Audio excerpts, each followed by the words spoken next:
Shalom, selamat malam, selamat bertemu kembali di pengajaran firman pada malam hari ini, hari Rabu 12 Juni 2024 bersama kita dari tim Sema Adonai dan juga dibawakan oleh hamba Tuhan yaitu Ibu Pendeta Suryani Watimena. Sebelum kita memasuki acara kita pada malam hari ini dengan pengajaran firman yang berjudul Kesaksian Roh, part yang kedua. Part yang pertama telah selesai di minggu yang lalu. Teman-teman dapat melihatnya di YouTube Cahaya Firman. Sebelum kita mulai, kita akan mendengarkan sedikit tentang profil dari Ibu Suryani Watimena. Kami persilahkan.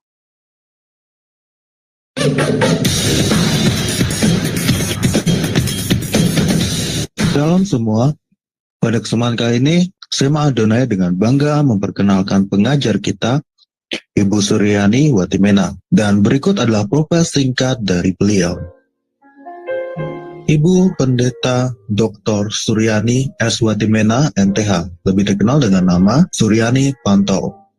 Lahir di Tanjung Uban, 11 Februari 1962. Beliau mengenyam pendidikan di SD Negeri 1, Tarempa Riau, SMP Gideon Jakarta Utara, SMA Negeri 13 Jakarta Utara, Sarjana Teologi, School for Advanced Studies SAS, Word of Life Philippines, Major Missiology, Torpedo Bible School, Manila, Philippines, Major Missiology, Torpedo South Bible, Reverend Crest Chalet, Estates, Colorado, USA, STT Inalta, Magister Theology, STT IKAT, Pasca Sarjana, Doctoral Ministry, Konversi Proses to DTH. Pengalaman pelayanan. Pengurus Bendahara Pamukri, Persekutuan Pemuda Indonesia, Youth for Christ, mengajar sekolah minggu, pelayanan dari COCM dan Berita Hidup, mengajar Bible Study Muda-Mudi Indonesia, Makati, Filipina, mengajar Bible Study khusus ibu-ibu diploma Kedutaan Indonesia Makati Filipina, penyiar radio Kristen FEBC, Far East Broadcasting Company International, pelayanan di Handicap Hospital Colorado, pelayanan penginjilan keliling bersama tim Ambassador Internasional sebagai penerjemah dan pengkhotbah. Ditasbih menjadi pendeta oleh Sinode Gereja Kristen Sahabat Indonesia GKSI. Sekarang jadi GSI, Gereja Sahabat di Indonesia. Pengajar di STT Inalta Jakarta, mengajar di STT Duloh Cilacap Jakarta, bendahara Yayasan STT Inalta, Gembala Sidang GSI Jemaat Shalom, Ketua Khusus Musik STT Jakarta, Yamuger, pengurus BPH Sinode GSI, bendahara umum selama 2 tahun, misionari di Kalbar bersama suami, buka training center sahabat, mengajar di beberapa STT, BMW, Aras Tamar, Eklesia, Katulistiwa, pelayanan penginjilan radio, Landak Bermazmur, penginjilan keliling pedalaman Kalbar, buka jaringan doa wanita, Kabupaten Landak, Lasrek, JDW, Kalbar, balik pindah ke Jakarta, mentor JDW Pulau Kalimantan sampai sekarang, Sekretaris Umum Sinode GSI, Badan Pertimbangan Gembala Sidang GSI, Ukemene Fasilitator Trainer My Home, anggota Badan Pertimbangan Sinode GS, Gembala Sidang GSI Shalom, Wakil Gembala Gereja RCCG City of David, Jakarta, YouTuber anggota ASTI dengan nama channel Suryani Pantau. Dari Zoom Sema Adonai terus menyuarakan pengajaran firman Tuhan yang membangun iman. Para narasumber pengajar di Zoom Sema Adonai sangat kompeten dan profesional. Kami mengundang Anda bergabung bersama kami di Zoom Sema Adonai. Demikianlah profil singkat dari Ibu Suryani Pantau. Terima kasih kami ucapkan buat operator kami. Sebelum kita memasuki acara pengajaran firman, terlebih dahulu kita telah hadir di Zoom Sema Adonai. Kami mengucapkan selamat datang, selamat mengikuti pengajaran firman. Selamat sore juga buat teman kita yang ada di Jerman, dan selamat pagi buat teman-teman kita mereka yang ada di Amerika. Kita juga menyapa Ibu Suryani. Shalom Ibu. Ya, Apa kabar? shalom. Ya, Masih baik. Bu. Oke, Ya. selanjutnya kita akan mendengarkan pengajaran firman yang dibawakan Ibu Suryani Pantau dan terlebih dahulu dibawakan dalam doa pembuka oleh Ibu Suryani. Kami persilakan Ibu.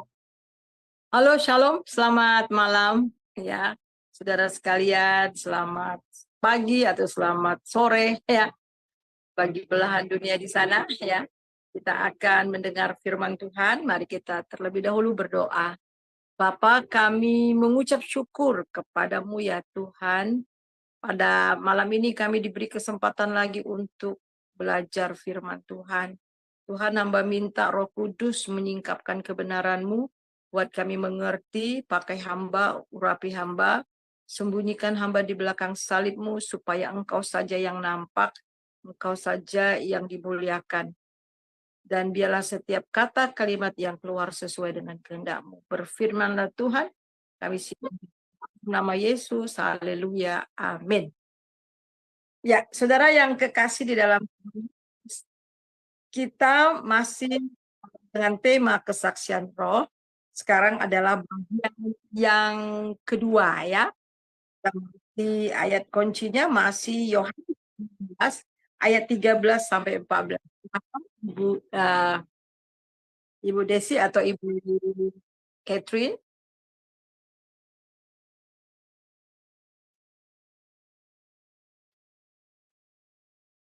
Ya, Yohanes 16 13 14. Yohanes 16 ayat 13 sampai 14, demikian firman Tuhan. Tetapi apabila ia datang, yaitu Roh kebenaran, ia akan memimpin kamu ke dalam seluruh kebenaran, sebab ia tidak akan berkata-kata dari dirinya sendiri, tetapi segala sesuatu yang didengarnya, itulah yang akan dikatakannya, dan ia akan memberitakan kepadamu hal-hal yang akan datang.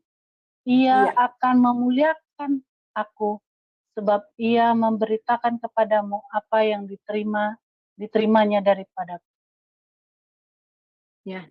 Ya, saudaraku yang kekasih, kita melihat di sini bahwa Roh Kudus itu adalah dijanjikan oleh Tuhan Yesus sebelum dia mati dan sebelum dia naik ke surga ya, saudara. Jadi Roh Kudus adalah pemimpin kita, jadi dia akan memimpin kita dalam segala kebenaran. Jadi Roh Kudus berbicara kepada kita dari apa yang Tuhan telah katakan dan bicarakan kepada kita sesuai dengan firman Tuhan. Nah, kita melihat di dalam ayat yang ke-13 di atas tadi kita baca, ya. Di sini dikatakan ayat 13, tetapi apabila ia datang, yaitu Roh kebenaran, ia akan memimpin kamu di dalam seluruh kebenaran, sebab ia tidak akan berkata-kata dari dirinya sendiri, tetapi segala sesuatu yang didengarnya, itulah yang dikatakannya, dan ia memberitakan kepadamu hal-hal yang akan datang. Nah, perhatikan kata memimpin di sini, ya. Dia akan memimpin kamu di dalam seluruh kebenaran. Jadi memimpin di sini menunjukkan jalan, ya. Jadi mana Roh Kudus akan memimpin kita kepada kebenaran, bahkan seluruh kebenaran. Jadi selama Roh Kudus memimpin kita di dalam segala kebenaran, dia juga akan memimpin kita dan menuntun kita secara pribadi kepada hal-hal atau dalam hal-hal yang berkenan, yang diterima oleh Allah, dan semua keputusan-keputusan yang akan kita ambil dan dia akan memimpin kita. Jadi dia akan juga menunjukkan kepada kita hal-hal yang akan datang. Kita melihat di sini di dalam bagian kalimat yang terakhir, di sini akan dikatakannya dan ia akan memberitahukan kepadamu hal-hal yang akan datang. Nah, yang sangat luar biasa bahwa Allah berkomunikasi dengan kita lewat Roh Kudusnya. Sekarang mari kita akan melihat kembali apa itu kesaksian roh. Roma 8 ayat 16 sampai ayat 14 sampai 16. Kita baca Roma pasal 8 ayat 14 sampai 16.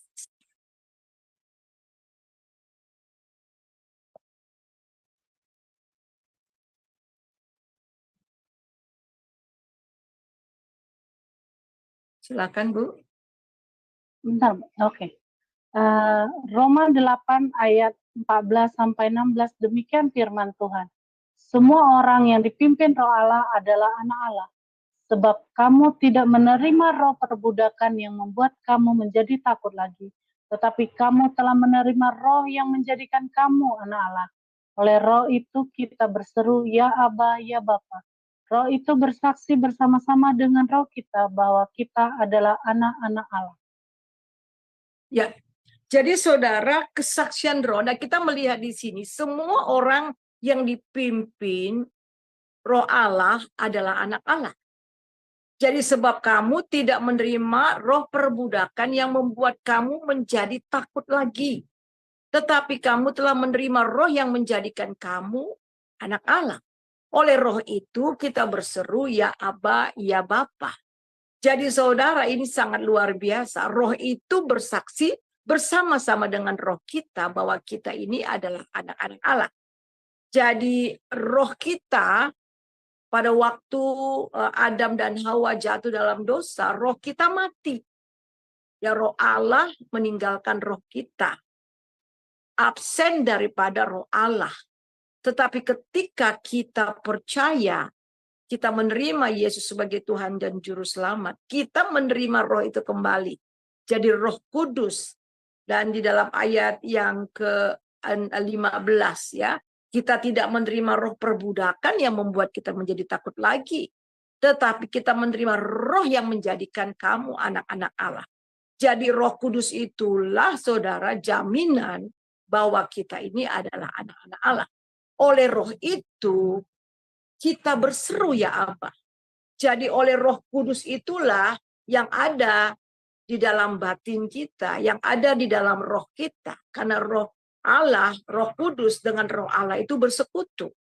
Dan roh Allah dengan roh kita berseru, ya kita bisa berseru, ya Aba, ya Bapa. Oh luar biasa. Jadi seseorang, orang yang sudah percaya, kita bisa berseru, ya Aba, Bapa, ini aku anakmu. Dan itu dengan penuh keyakinan. Dengan penuh kepastian. Dari mana keyakinan, kepastian yang ada dalam hati kita? Roh Kudus. Itu kesaksian Roh Kudus yang ada di dalam roh kita. Nah, roh itu bersaksi bersama-sama dengan roh kita bahwa kita itu adalah anak-anak Allah. Jadi Roh Kudus memberikan kita, berbicara kepada kita lewat roh kita, di dalam roh kita.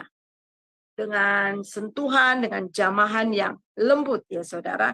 Nah mari kita melihat di dalam 1 Korintus 6 ayat 17. 1 Korintus 6 ayat 17. 1 Korintus 6 ayat yang ke-17.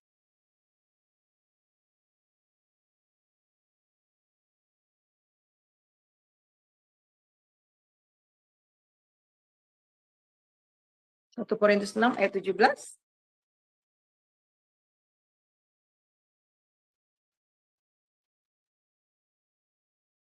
1 Korintus 6 ayat 17, demikian firman Tuhan.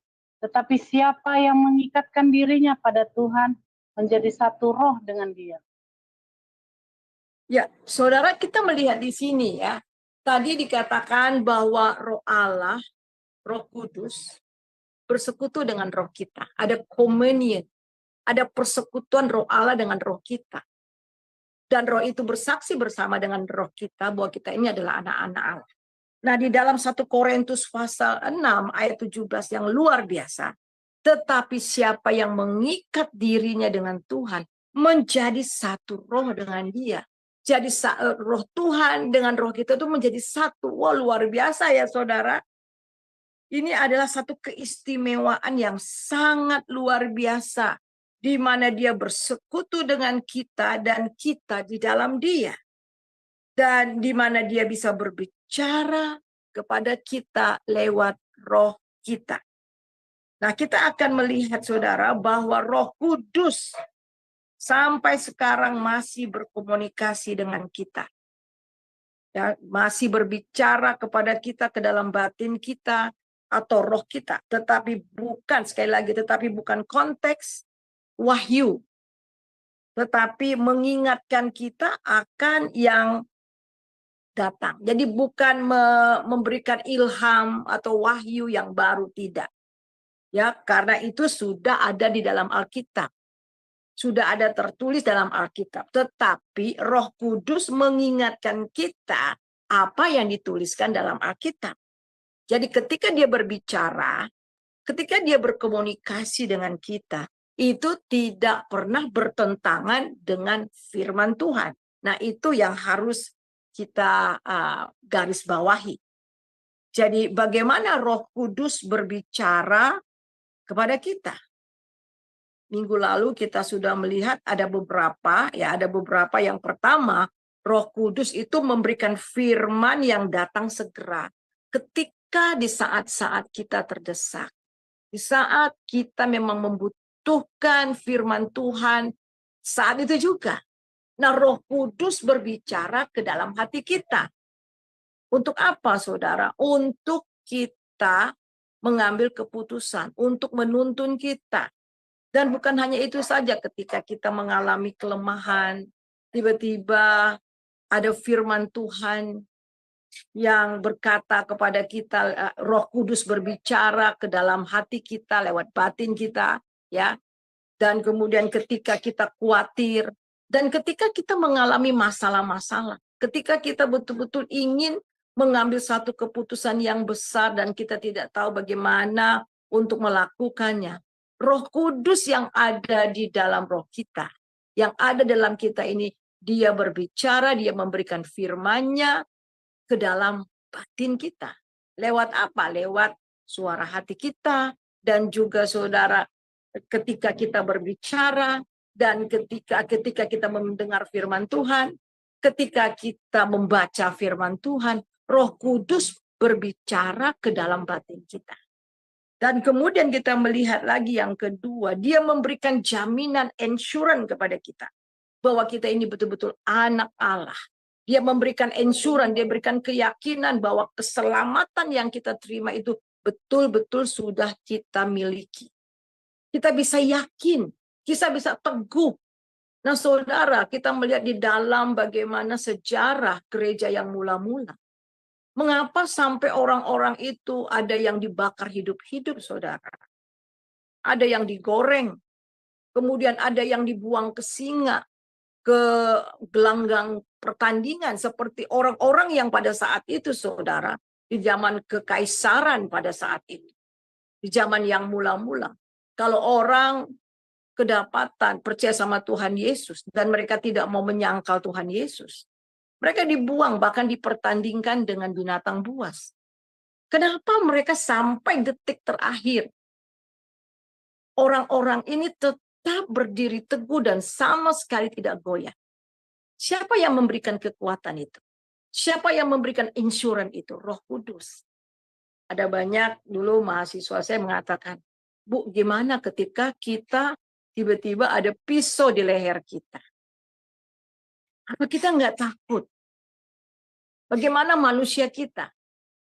Itu kan secara manusia pasti kita takut, kita gentar. Tapi yang luar biasa di dalam pengalaman-pengalaman sejarah pertumbuhan gereja, kita melihat kenapa mereka bisa sampai mati. Ya, lagu No Turning Back, No Turning Back, ya. Diancam dan akhirnya mereka tidak akan pernah mundur, tidak akan pernah menyangkal Tuhan sampai mati. Nah, siapa yang memberikan kekuatan itu? Siapa yang memberikan keyakinan yang sungguh? Dan mereka sampai bertahan sampai akhir. Roh Kudus. Ini sangat luar biasa. Jadi Roh Kudus yang ada di dalam roh mereka, dalam batin manusia roh mereka. Nah, kita melihat lagi yang berikutnya. Dia memberikan keinginan-keinginan dalam batin kita. Jadi keinginan untuk lebih dekat dengan Tuhan, seperti Daud, seperti rusa merindukan air yang segar. Demikian juga jiwaku merindukan akan Engkau. kering tulang-tulangku merindukan titah-titahmu. Kemudian ada kerinduan untuk melayani Tuhan dengan sungguh-sungguh. Ada kerinduan untuk menolong orang menjadi berkat. Dia memberikan kerinduan-kerinduan. Dia memberikan keinginan-keinginan di dalam hati kita. Jadi dia terus mempertajam kerinduan-kerinduan kita itu sehingga dia menolong kita juga untuk memenuhi kerinduan itu. Itu luar biasa. Dia bukan hanya memberikan kerinduan, keinginan-keinginan untuk memuliakan Tuhan. Dan juga Roh Kudus menolong kita bagaimana kita dapat memenuhi keinginan dan kerinduan yang dia berikan ke dalam hati kita. Kita melihat itu di dalam Amsal 10 ayat 24. Amsal 10 ayat 24 dan Yohanes 15 ayat yang ke-7.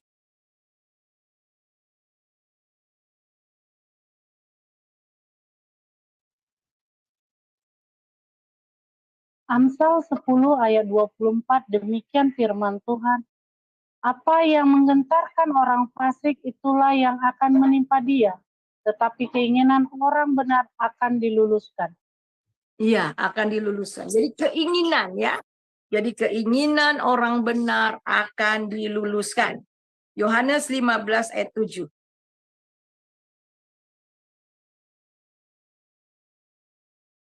Yohanes 15 ayat 7, demikian firman Tuhan. Jikalau kamu tinggal di dalam aku dan firmanku tinggal di dalam kamu, mintalah apa saja yang kamu kehendaki dan kamu akan menerimanya. Ya. Jadi Roh Kudus memberikan keinginan, hasrat kita untuk lebih mengenal Dia lagi. Jadi hasrat, keinginan, kerinduan yang sungguh-sungguh untuk memuliakan Dia. Nah, firman Tuhan mengatakan bagaimana keinginan itu, ya apa yang kita kehendaki yang Tuhan berikan ke dalam hati kita ini, di dalam batin kita ini, ya lewat kesaksian roh yang ada di dalam roh kita. Bagaimana caranya? Dan Alkitab Tuhan Yesus katakan, jika kamu tetap tinggal di dalam aku dan firmanku tinggal di dalam kamu, mintalah apa saja yang kau kehendaki dan kamu akan menerimanya. Jadi saudara jangan salah mengerti. Minta apa saja yang kamu kehendaki. Ya, jadi kehendak bukan kehendak untuk daging, tetapi benar-benar kehendak untuk memuliakan Tuhan. Ya, kehendak yang dimana Roh Kudus, keinginan, kerinduan, hasrat yang sungguh-sungguh untuk mencari Tuhan lebih lagi.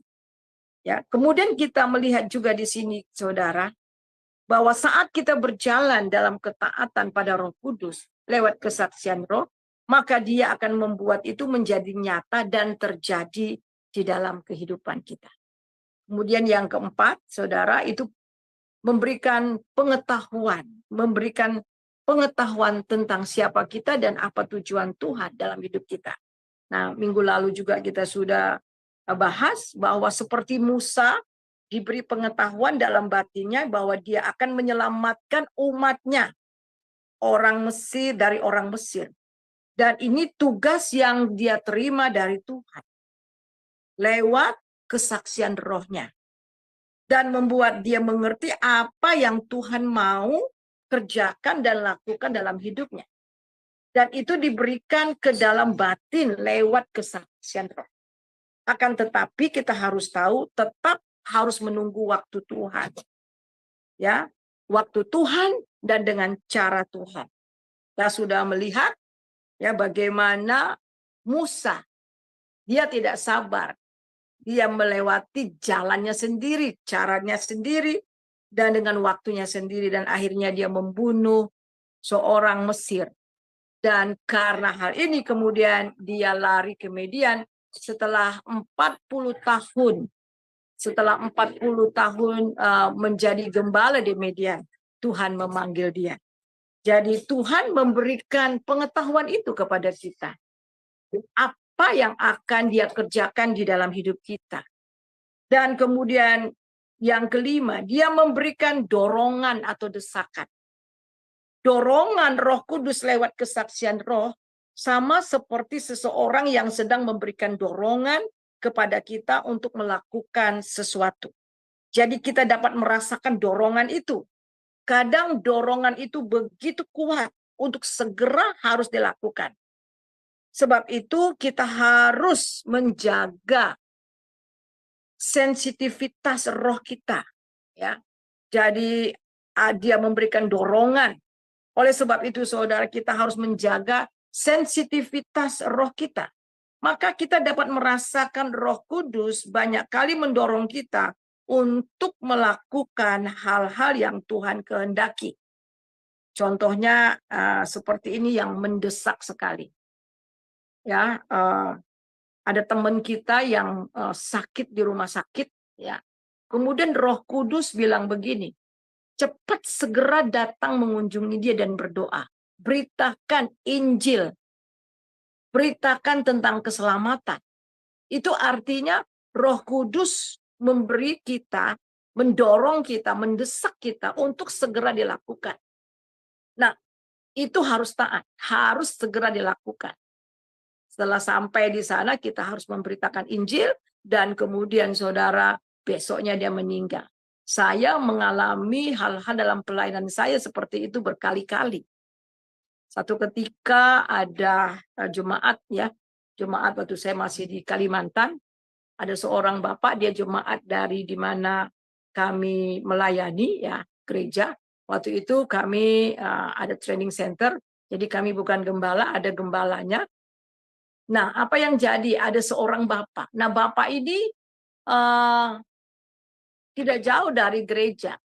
Datang. Nah, waktu itu saya kalau pulang gereja, saya taruh rempeyek, saya sudah cerita. Ya. Saya taruh rempeyek ke toko-toko. Dan saya selalu melihat bapak ini lagi ngobrol, lagi cerita, lagi minum arak, gitu ya. Kemudian saya bilang dia, Pak, Bapak 1 bulan cuma 1 kali. Kadang-kadang 2 bulan sekali datang ke gereja, saya bilang. Tapi setiap kali hari Minggu, saya ke toko ini, Bapak ada di sini. Saya bilang gitu. Katanya bilang gitu. Nanti lampu ada waktunya, nanti saya rajin. Ada waktunya saya rajin ke Tuhan. Terus saya bilang begini, Bapak tahu waktunya. Siapa tahu Bapak tiba-tiba kalau Tuhan panggil, terus Bapak nggak sempat lagi bagaimana? Terus dia terdiam. Rupanya kata-kata saya itu, ya, berbicara ke dalam hatinya. Jadi Roh Kudus pakai kata-kata itu berbicara ke dalam hatinya, ke dalam batinnya, ya saudara. Dan minggu depan dia datang ke gereja. Dia datang ke gereja sampai 1 bulan itu full, nggak pernah absen. 2 bulan, dia terus 3 bulan. Nah, sudah 3 bulan, tiba-tiba saya mendengar dia sakit dan dia tidak masuk gereja. Dia sedang dirawat di rumah sakit. Kemudian Roh Kudus bilang sama saya, segera datang, beritakan Injil, tantang dia untuk terima Yesus, kata Roh Kudus. Jadi saya bilang sama suami saya, ayo kita ke rumah sakit. Jadi saya dengan suami saya, dengan gembala, dan juga ada beberapa pekerja, kami pergi ke rumah sakit. Jadi didoakan. Dan hanya didoakan, dan saya sempat, terus udah mau pulang, Roh Kudus bilang gini, jangan hanya doakan, berita keselamatan. Tantang dia untuk terima Yesus. Ceritakan tentang Injil, keselamatan hanya dalam Yesus. Akhirnya saya ambil Alkitab saya bilang minta maaf, saya minta waktu ya, beberapa menit. Ya Bapak, saya ingin ceritakan tentang Tuhan Yesus. Lalu saya mulai menginjili dia, dan saya memberitakan kabar baik, dan saya tantang dia untuk mengakui dosanya, dan kemudian menerima Yesus sebagai Tuhan dan Juru Selamat. Dan itu desakan kuat sekali. Karena saya sempat duduk. Jadi udah selesai doa, duduk, dan mau siap-siap pergi. Tapi Tuhan bilang, jangan. Beritakan, jangan pulang dulu. Cepat beritakan kabar baik, karena besok pagi dia akan pergi meninggal, pergi dan meninggal. Nah, itu desakan dan suara itu kuat sekali pada saya. Jadi saya ambil Alkitab, saya sharing firman Tuhan, dan kemudian saya membawakan tentang Injil, dan saya tanya sama dia, Apa Bapak mau mengakui dosa Bapak dan mau terima Yesus sebagai Tuhan dan Juru Selamat Bapak? Terus dia nangis. Mau Bu, saya mau terima Yesus menjadi Tuhan dan Juru Selamat saya. Kemudian saya bilang, oke, Bapak ikut kata-kata saya dan dia ikut. Saudara mau tahu, itu pulang gereja itu udah siang. Jam 4 subuh. Jam 4 subuh ya. Dan jam 4 subuh kami keluarganya ada yang ketuk pintu. Jadi karena kebetulan waktu itu kami masih tinggal di kotanya dan rumah sakitnya itu dekat rumah kami. Jadi ada yang ketuk pintu. Mami, mereka panggil saya Mami, Dedi, ya, ketok jam 4 subuh dan Bapak itu sudah pergi. Bapak itu sudah pergi dipanggil Tuhan dan kami ya karena di daerah ya, jadi dia punya jenazahnya dengan mobil kami dibawa ke rumahnya. Nah, saudara, ini desakan. Jadi ketika ada desakan seperti itu, ketika ada dorongan yang kuat sekali dan itu kuat sekali berbicara ke dalam hati kita dan itu kuat dan harus segera dan itu harus kita taati. Saya ada satu kesaksian, ini mama saya. Jadi mama saya juga melayani Tuhan. Jadi saya ingat pada waktu itu saya masih SMP ya. Jadi ada persekutuan doa, ada satu keluarga suaminya yang belum percaya Tuhan.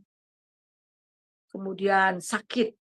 Roh Kudus bilang begini, ayo cepat kunjungi dia. Mama saya bilang, entar. Ayo cepat kunjungi dia, beritakan kabar baik. Dan ditunda,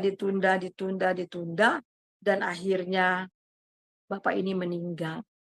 Dan mama saya kasih kesaksian, dia menyesal sekali dan dia minta ampun sama Tuhan. Tapi kemudian Roh Kudus bilang begini, saya sudah utus orang lain sebelum dia pergi. Jadi dia sudah sempat menerima Yesus bersama. Jadi saudara, kita melihat di sini saudara. Roh Kudus memberikan dorongan. Ada sesuatu yang ingin dia sampaikan berkenaan dengan keselamatan ataupun doa. Satu ketika anak saya masih kuliah ya, sudah kuliah dan dia sedang susun skripsi. Jadi dia sedang susun skripsi dan malam itu dia pergi ke temannya memang sedang revisi maaf bukan itu ya, ya sedang pergi ini ya, skripsinya sedang direvisi dan kemudian pergi ke temannya. Dan malam saya lihat, loh jam 3 kok dia belum pulang ya. Kemudian Tuhan suruh saya berdoa. Memang saya bangun jam 3 dan saya berdoa. Tuhan, saya berdoa buat anak saya ini. Tuhan tolong skripsinya cepat selesai, maksudnya selesai dengan baik. Tetapi kali ini saudara, Tuhan bilang, tiba-tiba saya mengatakan demikian. Tuhan tolong jaga anak saya. Jauhkan dari maut, jauhkan dari kecelakaan. Dan itu terus lagi, saya nyembah lagi, kembali lagi. Tuhan jaga anak saya, jauhkan dari mara bahaya, jauhkan dari kecelakaan, jauhkan dari maut. Itu jam 3, dan saya nyembah, saya baca lagi, saya doa lagi. Doanya tetap sama, bolak-balik saya doakan supaya anak saya ini dijauhkan dari maut. Jam 4:30 saya ke toilet, ke toilet. Kemudian saya mendengar telepon mendering. Kemudian tante, ini saya temannya Richard. Saya kaget sekali karena doa saya, Tuhan jauhkan dia dari maut, jauhkan dari kecelakaan. Lalu temannya bilang gini, tante maaf, Richard kecelakaan. Waduh Tuhan, saya betul-betul sebagai orang tua, Tuhan ini bagaimana? Tapi ada ketenangan. Karena sudah dari jam 3 sampai jam 1 jam lebih saya berdoa, bolak-balik doakan lagi, balik lagi doa, jauhkan dari maut. Jauhkan dari maut. Dia selamat. Lalu saya ketuk pintu kamar adik saya dan kami pergi ke rumah sakit. Dia sudah dibawa, ada taksi temennya dari belakang, ya, kemudian dia disendiri, jadi dia menabrak apa tuh yang namanya batasan busway, ya, karena gelap katanya dia kencang, dan kemudian itu motor naik ke atas, ya, sampai ke atas, dan motor itu sampai ke seberang sana. Saudara bisa bayangkan, untung nggak ada siapa-siapa waktu itu. Dan kepalanya dengan pembatas busway itu hanya sejengkal saja. Jadi memang dia patah kakinya, ya, patah kakinya. Jadi kaki sebelah kanannya itu patah. Nah, saudara, jadi Tuhan mendesak saya untuk berdoa, mendorong saya untuk berdoa. Jadi ketika Tuhan, Roh Kudus berbicara seperti itu, dan dia memimpin kita, itu harus ditaati. Nah, kita melihat lagi yang keenam. Dia menggerakkan hati kita dan hati orang lain untuk melakukan sesuatu pekerjaan Tuhan. Jadi cara lain kesaksian Roh berkomunikasi dengan kita, yaitu lewat menggerakkan hati kita. Jadi digerakkan dari dalam, ya, lewat roh kita. Ini sesuatu yang lebih dari dorongan. Jadi ini dipanggil untuk bertindak. Nah, mari kita melihat beberapa contoh di dalam Alkitab. Keluaran 35 ayat 21, 25 dan 26. Keluaran 35 ayat 21, 25 dan 26. Keluaran 35 ayat 25 sampai 26, demikian firman Tuhan. Setiap perempuan yang ahli memintal dengan tangannya sendiri dan membawa Ayat 21 dulu. yakni kain ungu tua, kain ungu muda. Ayat 21, Bu. Ya, ayat 21 dulu. 21, 25 dan kemudian lompat 25, 26. Ya. Oke. Keluaran 35 ayat 21, 21, 23, 25 ya, Bu. 25, 25. 21, 22, ya, 21, 25, 26.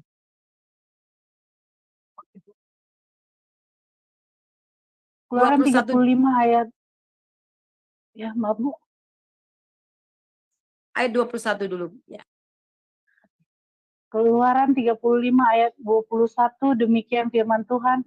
Sesudah itu datanglah setiap orang yang tergerak hatinya, setiap orang yang terdolong jiwanya, membawa persembahan khusus kepada Tuhan untuk pekerjaan melengkapi kemah pertemuan dan untuk segala ibadah di dalamnya dan untuk pakaian kudus itu. Nah, jadi kita lihat di sini bagaimana Tuhan menggerakkan hati orang untuk memberi. Kemudian ayat 25 dan 26.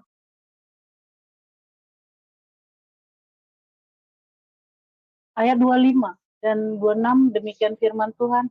Setiap perempuan yang ahli memintal dengan tangannya sendiri dan membawa yang dipintalnya itu, yakni kain ungu tua, kain ungu muda, kain kermiji, dan lenan halus. Semua perempuan yang tergerak hatinya oleh karena ia berkeahlian memintal bulu kambing. Iya. Jadi kita melihat di sini, saudara, yang keenam itu, ya, bagaimana Roh Kudus menggerakkan seseorang.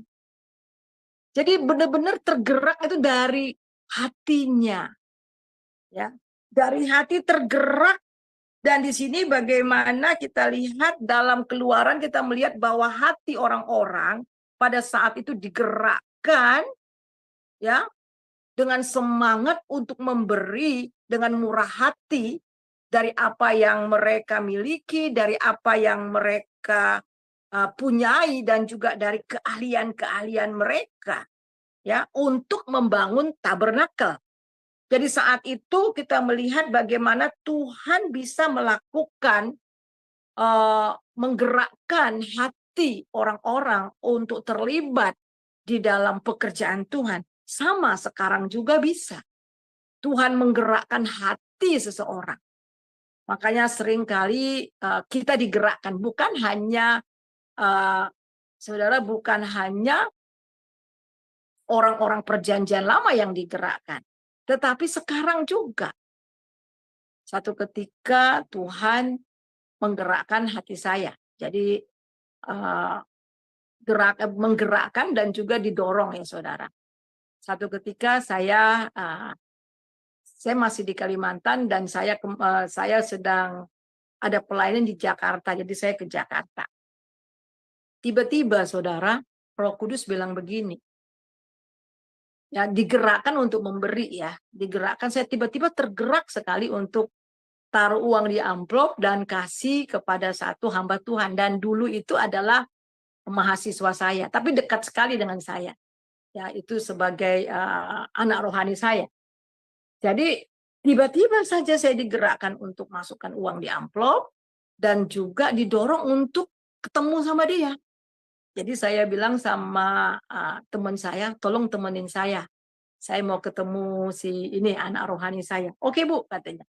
Jadi pergilah kami ke sana ya, saya berkunjung. Saya hanya 1 minggu di Jakarta, saya berkunjung. Kemudian kami ngobrol panjang lebar dan doa. Dan sebelum saya pulang, kemudian saya tempelin amplop ya, saya bilang kasih amplop yang sudah Tuhan gerakkan kepada saya dan perintahkan kepada saya untuk memberi. Saudara mau tahu apa? Jadi ketika saya kasih itu amplop, tiba-tiba dia nangis. Dia nangis, dia duduk, kemudian dia bilang gini dengan teman saya. Ibu mau tahu enggak? Ibu Suryani itu mami saya, mama rohani saya. Saya ingat pada waktu saya di sekolah Alkitab, saya bingung. Ini ada apa ya? Saya waktu di sekolah Alkitab, saya satu kamar dengan teman-teman saya yang dari Kalimantan, katanya bilang gitu. Setiap bulan teman-teman saya yang dari Kalimantan itu yang melayani di tempat Ibu Suryani bawa paket. Karena saya memang selalu kasih di anak-anak yang cewek dan cowok, ada beberapa orang yang melayani di tempat saya. Jadi setiap bulan itu kebutuhan mereka dari gereja ya, tempat saya di mana saya melayani ya, saya gembala waktu itu ya. Jadi saya kasih mulai dari rinso, odol, shampoo untuk 1 bulan ya. Kadang untuk berapa bulan gitu. Dan mereka bawa. Nah, anak rohani saya ini dari kecil dia murid sekolah minggu saya. Kemudian dia masuk sekolah Alkitab di mana saya mengajar itu karena saya ada di situ. Jadi dia tuh menganggap saya tuh benar-benar mamanya. Tetapi ketika dia sekolah Alkitab, saya berpikir dan saya tahu dia punya sponsor, sedangkan ini anak-anak tuh jauh dari daerah melayani di tempat saya. Jadi setiap bulan ya saya memberikan anak-anak yang dari Kalimantan ini. Rupanya anak rohani saya ini sakit hati dengan saya, dan saya sama sekali nggak tahu. Dia sakit hati, dia marah sekali sama saya. Walaupun setiap kali saya kalau datang ke Jakarta, dia urut saya, dia datang, ya dia ramah, tetapi saya tidak tahu bahwa hatinya terluka dengan saya. Jadi pada waktu saya kasih amplop itu, dia nangis dan dia nangis apa? Dia merasakan senang sekali dapat dari saya dan sekali curhat. Dia bilang saya marah sama mama rohani saya ini. Dia nggak pernah peduli. Dia nggak pernah berpikir tentang saya. Saudara, saya terperanjat luar biasa. Saya bilang, iya kah? Aduh, saya minta maaf. Saya sama sekali nggak peka. Saya bilang gitu.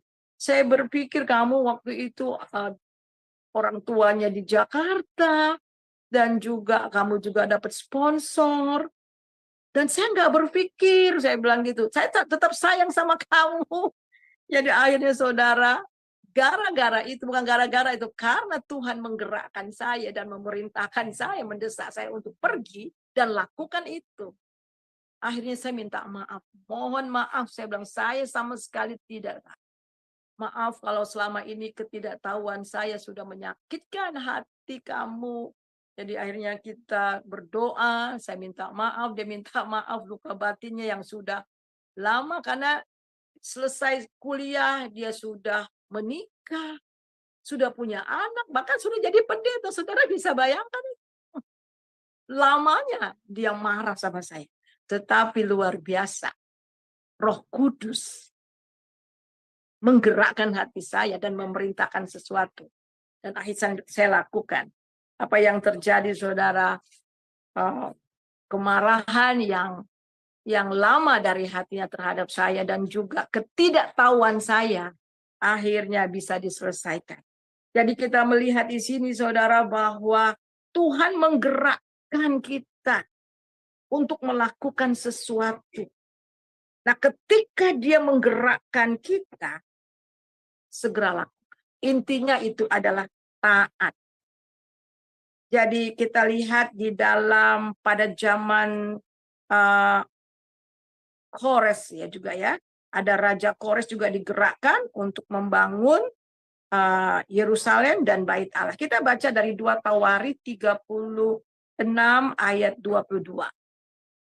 Kita baca Bu, 2 Tawarikh 36 ayat 22.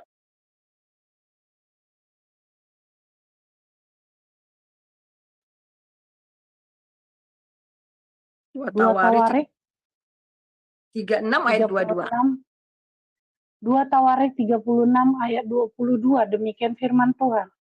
Pada tahun pertama zaman Kores, Raja Negeri Persia, Tuhan menggerakkan hati Kores, Raja Persia itu untuk menggenapkan firman yang diucapkan oleh Yeremia, sehingga disiarkan di seluruh kerajaan Kores secara lisan dan tulisan pengumuman ini. Ya, coba ya, Esra 1 ayat 1.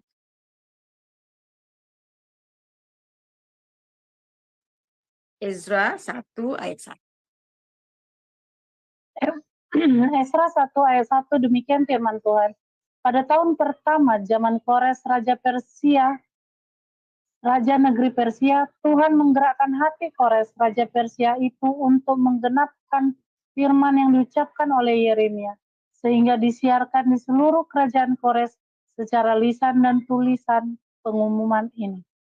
Ya, saudara, ini luar biasa ya, dalam Tawarikh dan Ezra kita melihat roh Allah bekerja di dalam hati Raja Persia yang belum mengenal Tuhan pada saat itu secara pribadi. Jadi bagaimana roh Allah menggerakkan hati dari Kores ya untuk mengutus orang-orang Yahudi kembali ke negeri mereka dan kemudian membangun kembali Bait Allah. Itu dapat kita melihat di dalam ayat yang keduanya ya. Beginilah perintah Kores Raja Persia, segala kerajaan di bumi telah dikaruniakan kepadaku oleh Tuhan Allah semesta langit. Ia menugaskan aku untuk mendirikan rumah baginya di Yerusalem yang terletak di Yudea. Jadi Tuhan bisa menggerakkan siapa saja, saudara. Menggerakkan siapa saja untuk membangun Bait Allah, untuk membantu dalam pekerjaan Tuhan. Saya dengar satu kesaksian, ada teman saya juga di daerah ya. Waktu saya datang ke sana, gerejanya masih kecil, masih dari kayu.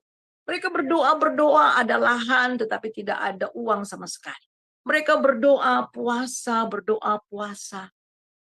Nah, tiba-tiba saudara, ada seorang pengusaha. Pengusaha itu kemudian datang dan kemudian mendengar bahwa mereka akan mendirikan gereja. Masih orang sana juga. Dan itu sama sekali bukan orang Kristen. Buddha. Dia bilang, oke, ada berapa dana yang diperlukan. Jadi sekian, Pak. Itu sama sekali mereka tidak kenal. Ya kenal begitu, maksud saya benar-benar bukan anak Tuhan. Dan di luar dari pikiran mereka. Sampai selesai itu gedung gereja dibangun oleh pengusaha ini. Bahkan sampai semua kursi dan sebagainya. Ini kesaksian luar biasa. Dan orang itu bukan anak Tuhan. Jadi saudara, Tuhan bisa menggerakkan siapa saja untuk membangun, ya, untuk menolong anak-anaknya. Jadi Allah dapat menggerakkan raja atau pemimpin yang punya otoritas untuk memenuhi kehendaknya dan tujuan Tuhan. Dan itu juga dapat kita lihat di dalam Nehemia 1 ayat 1 sampai 4. Nehemia 1 ayat 1 sampai 4.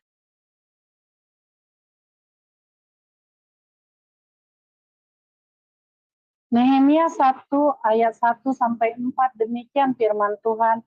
Riwayat Nehemia bin Hakhalia pada bulan Kislev tahun ke-20 ketika aku ada di Puri Susan, datanglah Hanani, salah seorang dari saudara-saudaraku dengan beberapa orang dari Yehuda. Aku menanyakan mereka tentang orang-orang Yahudi yang terluput, yang terhindar dari penawanan, dan tentang Yerusalem. Kata mereka kepadaku, orang-orang yang masih tinggal di daerah sana yang terhindar dari penawanan ada dalam kesukaran besar dan dalam keadaan tercela. Tembok Yerusalem telah terbongkar dan pintu-pintu gerbangnya telah terbakar. Ketika kudengar berita ini, duduklah aku menangis dan berkabung selama beberapa hari. Aku berpuasa dan berdoa kehadirat Allah semesta langit. Ya, kita lihat pasal 2 ayat 12.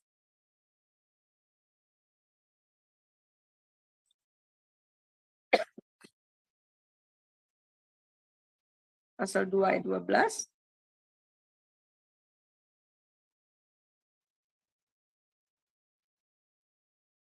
Nehemia 2 ayat 12, demikian firman Tuhan.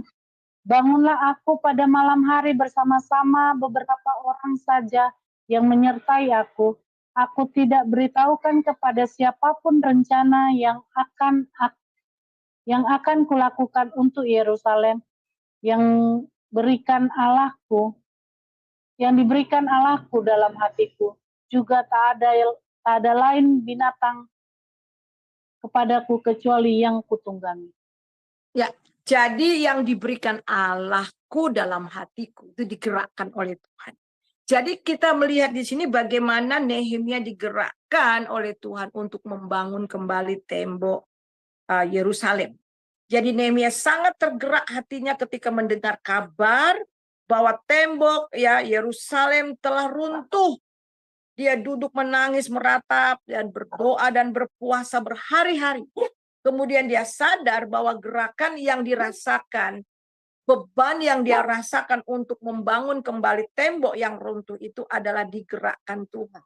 Itu adalah hati Tuhan yang diletakkan ke dalam hatinya, sehingga tergerak untuk membangun kembali Yerusalem. Jadi saudara, Tuhan bisa memberikan beban, gerakan ya kepada seseorang, kepada kita untuk melakukan sesuatu. Hagai 1 ayat 14. Hagai 1 ayat 14.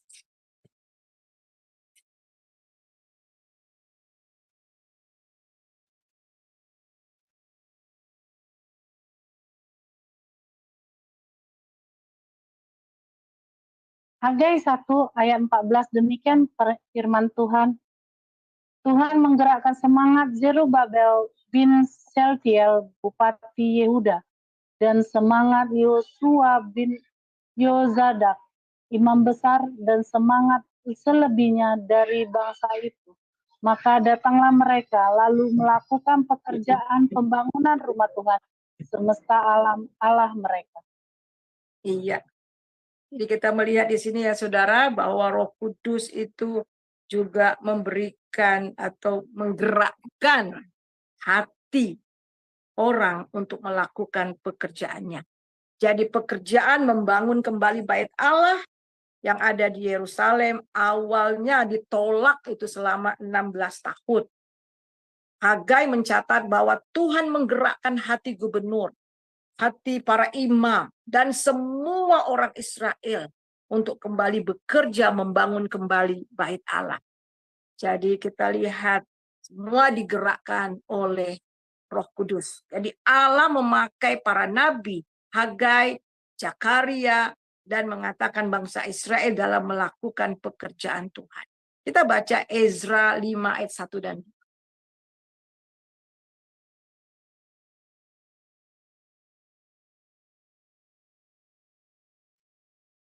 Ezra 5 ayat 1 dan 2. Ezra 5 ayat 1 sampai 2, demikian firman Tuhan. Tetapi Nabi Hagai dan Zakaria bin Ido, kedua nabi itu bernubuat terhadap orang-orang Yahudi yang tinggal di Yehuda dan di Yerusalem dalam nama Allah Israel yang menyertai mereka. Pada waktu itu mulailah Zerubabel bin Seltiel dan Yesua bin Yozadak membangun rumah Allah yang ada di Yerusalem. Mereka mendampingi dan dibantu oleh nabi-nabi Allah. Ya, jadi kita lihat itu ya, kita melihat banyak orang digerakkan datang bersama untuk melakukan pekerjaan yang harus diselesaikan. Jadi hal yang sama juga dapat terjadi zaman sekarang. Tuhan bisa menggerakkan orang bersama-sama untuk melaksanakan kehendaknya sampai selesai. Kisah Rasul 17 ayat 16. Kisah Rasul 17 ayat 16.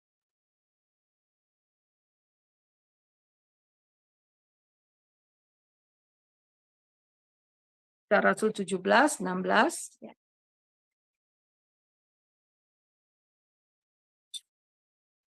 Kisah Rasul 17 ayat 16, demikian firman Tuhan. Sementara Paulus menantikan mereka di Athena, sangat sedih hatinya karena ia melihat bahwa kota itu penuh dengan patung-patung berhala. Ya, nah kita melihat dia juga di sini, saudara, bagaimana Tuhan memberi beban, menggerakkan hati ya daripada Paulus ketika dia ada di Athena. Ya, bagaimana orang-orang yang ada di sana benar-benar melakukan penyembahan berhala. Perhatikan kita melihat di sini ya yang dialami bagaimana Tuhan menggerakkan kita untuk bertindak. Sama seperti Paulus ketika di Athena saat dia lihat penyembahan berhala di kota itu, mulailah dia mengabarkan Injil. Jadi digerakkan dan untuk mengabarkan Injil. Dan kita lihat di dalam, kita lihat juga saudara, biasanya gerakan di dalam roh kita dapat lewatkan atau kita dapat abaikan. Namun perlu kita juga harus hati-hati. Ya, harus hati-hati, jangan sampai salah mendapatkan suara itu. Nah, minggu lalu kita sudah bahas tentang itu. Ya, kemudian yang ketujuh di mana Roh Allah dari kesaksian Roh Kudus itu di dalam hati kita, dia memberikan hal-hal yang akan datang. Dia memberitahukan kepada kita hal-hal yang akan datang. Jadi Allah adalah Allah yang berbicara kepada umatnya dan mengatakan hal-hal yang akan datang. Karena dia tahu dari awal dan akhir. Dia tahu hal-hal yang sebelumnya dan yang akan datang. Dan dia memberikan pengetahuan akan datang mengenai hidup kita. Jadi kita harus mempersiapkan diri dengan apa yang terjadi, yang akan terjadi dalam kehidupan kita di masa depan. Kita melihat itu di dalam Yesaya 42 ayat yang ke-9. Yesaya 42 ayat yang ke-9.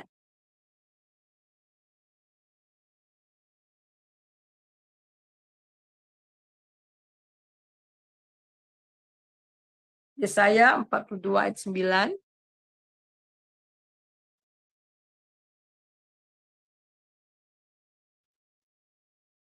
Ya, ayat 9. Yesaya 42 ayat 9, demikian firman Tuhan. Nubuat-nubuat yang dahulu sekarang sudah menjadi kenyataan. Hal-hal yang baru hendak kuberitahukan. Sebelum hal-hal itu muncul, aku mengabarkannya kepadamu. Ya, jadi saudara, Tuhan itu selalu kalau dia merencanakan sesuatu, kalau dia ingin melakukan sesuatu, pasti dia memberitahukan dulu. Ya, dia memberikan tahu dulu lewat nabi-nabinya ya, Saudara. Kemudian 46, kita lihat 46 ayat 10. 46 ayat 10. Yesaya 46 ayat 10. Yesaya 46 ayat 10, demikian firman Tuhan yang memberitahukan dari mulanya dan dari zaman purbakala apa yang belum terlaksana, yang berkata, keputusanku akan sampai dan segala kehendakku akan kulaksanakan. Ya. Jadi saudara, kita melihat yang sangat luar biasa. Jadi Tuhan menyampaikan segala sesuatu yang ingin ia kerjakan, ya. Nah, kita melihat juga kembali kepada ayat hafalan kita, ya, ayat kunci di dalam Yohanes 16 ayat 13 sampai 16. Saya akan bacakan, ya. Yohanes pasal 16 ayat 13 dan 16 ayat 13 di sini dikatakan, tetapi apabila ia datang roh kebenaran, ia akan memimpin kamu ke dalam seluruh kebenaran. Jadi Roh Kuduslah yang akan memimpin kita ke dalam seluruh kebenaran. Sebab ia tidak datang berkata pada dirinya sendiri, tetapi segala sesuatu yang didengarnya. Jadi sekali lagi, segala sesuatu yang didengarnya. Itulah yang dikatakannya, dan ia akan memberitahukan kepadamu hal-hal yang akan datang. Jadi hal-hal yang akan datang. Supaya apa? Supaya kita prepare. Supaya kita siap siaga. Hal-hal yang akan terjadi di masa depan, dia sudah berikan itu kepada kita. Lewat apa? Lewat firman-Nya. Ia akan memuliakan aku, sebab ia akan memberikan kepadamu apa yang diterimanya daripadaku.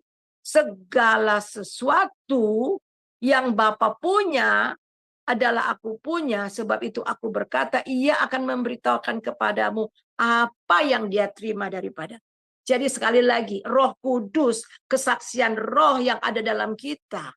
Roh itu berbicara ke dalam kita, tidak di batin kita, di hati kita. Selalu lewat firman Tuhan. Karena suara Roh Kudus dengan firman Tuhan itu seiring, sejalan, ya, tidak bertentangan. Jadi oleh sebab itu kita harus uji. Kalau itu bertentangan dengan firman Tuhan, tidak sesuai dengan firman Tuhan, jelas bahwa itu bukan roh daripada Tuhan. Nah, kita akan melihat, saudara, Roh Kudus akan menunjukkan kepada kita akan hal-hal yang akan datang. Artinya Roh Kudus akan menyatakan hal-hal yang akan datang. Dalam hal ini dapat dinyatakan, ya, dapat dinyatakan dalam berbagai cara. Bisa lewat mimpi, nubuatan, ya, kemudian lewat kesaksian roh yang ada dalam diri kita. Nah, kita akan melihat satu contoh, yaitu di dalam Lukas 2 ayat 25 sampai 32 tentang Simeon. Ya, kita lihat. Kita baca Lukas 2 ayat 25 sampai 32. Silakan, Bu. Lukas 2 ayat 25 sampai 32, demikian firman Tuhan. Adalah di Yerusalem seorang bernama Simeon. Ia seorang yang benar dan saleh, yang menantikan penghiburan bagi Israel.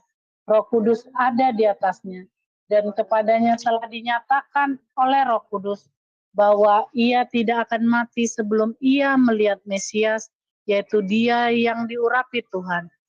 Ia datang ke bait Allah oleh Roh Kudus ketika Yesus anak itu dibawa masuk oleh orang tuanya untuk melakukan kepadanya apa yang ditentukan hukum Taurat. Ia menyambut anak itu dan menatangnya sambil memuji Allah, katanya, sekarang Tuhan, biarkanlah hambamu ini pergi dalam damai sejahtera sesuai dengan firman-Mu. Sebab mataku telah melihat keselamatan yang daripadamu, yang telah Engkau sediakan di hadapan segala bangsa, yaitu terang yang menjadi penyataan bagi bangsa-bangsa lain, dan menjadi kemuliaan bagi umatmu Israel. Ya. Nah, saudara, kita melihat kita kembali Bu ayat yang ke-25 ya. Jadi kita melihat di sini bagaimana Simeon, seorang yang benar, saleh, menantikan penghiburan bagi Israel. Roh Kudus ada di dalamnya. Dan kepadanya telah dinyatakan oleh Roh Kudus bahwa ia tidak akan mati sebelum ia melihat Mesias, yaitu dia yang diurapi Tuhan. Nah, di sini tidak dijelaskan bagaimana Roh Kudus berbicara kepadanya, tetapi di sini dikatakan dinyatakan oleh Roh Kudus. Ya, pasti Simeon ini sudah membaca ya Taurat, sudah membaca Perjanjian Lama jelas ya, bahwa ada Mesias yang akan datang. Jadi Roh Kudus telah berbicara menyatakan kepadanya, kamu tidak akan mati sebelum kamu melihat Mesias yang sudah dinubuatkan itu. Kemudian kita melihat ia datang ke bait Allah oleh Roh Kudus. Nah, perhatikan. Dia datang ke bait Allah oleh Roh Kudus. Pas pada waktu bagaimana Maria dan Yusuf membawa Tuhan Yesus, bayi Tuhan Yesus ke bait Allah untuk disunat. Ini pekerjaan Roh Kudus lagi, saudara. Jadi Roh Kudus berbicara ke dalam hatinya. Jadi itu adalah kesaksian daripada Roh Kudus. Karena roh itu berbicara ke dalam rohnya Simeon. Dan kemudian kamu tidak akan mati sebelum kamu melihat Mesias. Dan kemudian yang sangat luar biasa juga adalah Roh Kudus ya. Kepadanya dinyatakan. Dan kemudian Roh Kuduslah yang membawa dia, menyuruh dia untuk ke bait Allah. Dia taat. Nah, ketika Yesus anak itu dibawa masuk oleh orang tuanya untuk melakukan kepadanya apa yang ditentukan hukum Taurat, ya itu adalah untuk disunat. Ia menyambut anak itu, menatangnya sambil memuji Allah, katanya, sekarang Tuhan biarkanlah hamba-Mu ini pergi dalam damai sejahtera sesuai dengan firman. Wah, dahsyat banget ya saudara. Jadi bagaimana Roh Kudus berbicara, bagaimana juga Roh Kudus menuntut. Nah, kemudian kita melihat yang ke-8. Yang ke-8 bagaimana kesaksian roh itu, dia memberikan peringatan. Dia memberikan peringatan kepada kita. Ya, kita sudah belajar di atas bahwa Roh Kudus memberikan kepada kita firman-Nya, dia memberikan jaminan kepada kita, dia juga mendorong kita, memberikan pengetahuan kepada kita. Dan kemudian juga saudara, dia memberikan peringatan. Jadi peringatan yang diberikan ke dalam hati kita. Kita baca di dalam Kisah 20 ayat 22 sampai 23. Jadi peringatkan untuk tidak melakukan sesuatu. Kita lihat Kisah Rasul 20 ayat 22 dan 23. Kisah Rasul 20 ayat 22 ayat 23.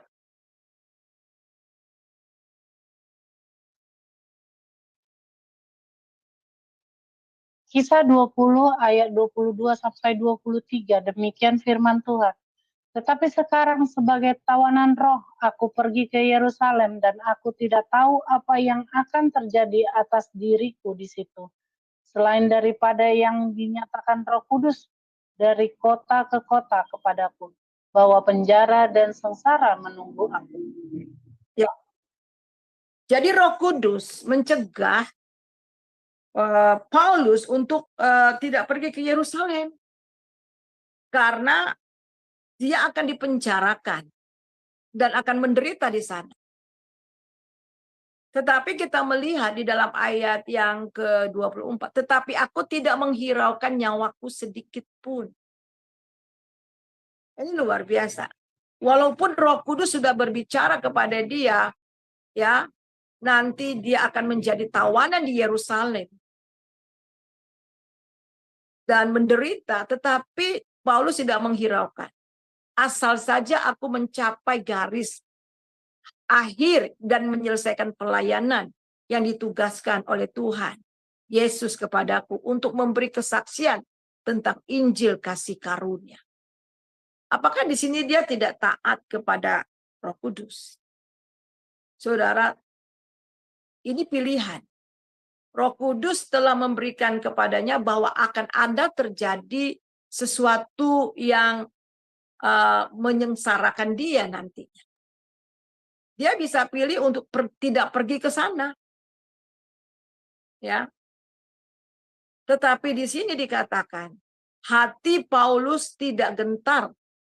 Satu tujuannya untuk menyelesaikan pelayanan pekerjaan pelayanan Tuhan yang diberikan kepadanya. Dan kemudian ayat yang ke-20, ayat yang ke-25, dan sekarang aku tahu bahwa kamu tidak akan melihat mukaku lagi. Kamu sekalian yang telah kukunjungi untuk memberitakan kerajaan Allah. Dan dia katakan kamu nggak akan ketemu saya lagi. Jadi Rasul Paulus mengatakan bahwa Roh Kudus menyatakan kepadanya akan apa yang akan terjadi kepadanya. Bahwa ia akan dipenjara dan mengalami masa-masa sulit. Ini adalah peringatan Roh Kudus kepada Paulus. Dia merasakan ketidaknyamanan terjadi di dalam rohnya. Karena Roh Kudus memberikan peringatan. Ada kesusahan yang akan dialami Paulus. Tapi Paulus memilih untuk tetap pergi ke Yerusalem. Karena dia mengasihi jiwa-jiwa yang ada di sana. Dan untuk memberitakan kabar baik. Jadi kita melihat di sini saudara. Ada 8. Ya, ada 8 yang kita sudah lihat dari atas. Nah sekarang bagaimana kita harus melatih roh kita. Bagaimana Roh Kudus berbicara, ya lewat kesaksian. Roh itu yang berbicara ke dalam roh kita. Sekarang sebagai anak-anak Tuhan kita harus melatih sensitivitas pada Roh Kudus. Nah, mari kita akan melihat beberapa langkah supaya kita tetap mempunyai sensitivitas terhadap suara daripada Roh Kudus. Yang pertama, kita terus membangun mezbah pribadi dengan Tuhan dalam doa dan firman Tuhan setiap hari. Sekali lagi, setiap hari membangun mezbah pribadi. Ya, membangun hubungan relationship dengan Tuhan. Setiap hari dalam doa firman Tuhan. Kemudian melatih terus persekutuan dengan Tuhan. Dan menjalani hari-hari yang bersekutu dengan Tuhan. Wow, itu artinya apa? Menjalani hari. Dari pagi, siang, malam. Hati kita terus kepada Tuhan. Apapun yang kita kerjakan. Kita melakukan pekerjaan rumah kita. Membersihkan ke kantor ataupun. Ya semuanya kita kerjakan di dalam Tuhan. Di mana hati kita tetap kepada Tuhan. Kemudian berdiam diri menantikan Tuhan. Belajar untuk rely. Rest in Him. Kemudian kita harus banyak memberi waktu untuk menyembah Dia. Puasa firman Tuhan. Dan meluangkan waktu kita. Untuk membiarkan Roh Kudus bekerja di dalam kita. Ini yang harus kita lakukan. Supaya roh kita sensitif dengan Roh Kudus. Kemudian yang berikutnya kita juga harus uji dan meminta konfirmasi setiap kesaksian roh yang kita terima. Sekali lagi membangun mezbah pribadi dengan doa firman Tuhan setiap hari, melatih ya persekutuan kita dengan Tuhan setiap hari sepanjang hari. Yang selalu connect dengan Tuhan. Berdiam diri dan belajar mendengar suara Tuhan. Apa yang Dia inginkan. Kita bukan hanya ngomong, minta-minta. Tetapi belajar berdiam diri dan minta Dia mau berbicara kepada kita. Lewat kesaksian roh kita. Ataupun lewat firman Tuhan yang kita baca. Dan kemudian kita lihat kita harus meluangkan Roh Kudus bekerja. Kemudian yang berikutnya kita harus uji dan harus ada konfirmasi. Kita ingat minggu lalu saya sudah melihat apa kita sudah melihat dalam Matius ya, pasal 16. Kita lihat saja Bu, Matius 16 ayat 16 dan 17. Matius 16 ayat 17.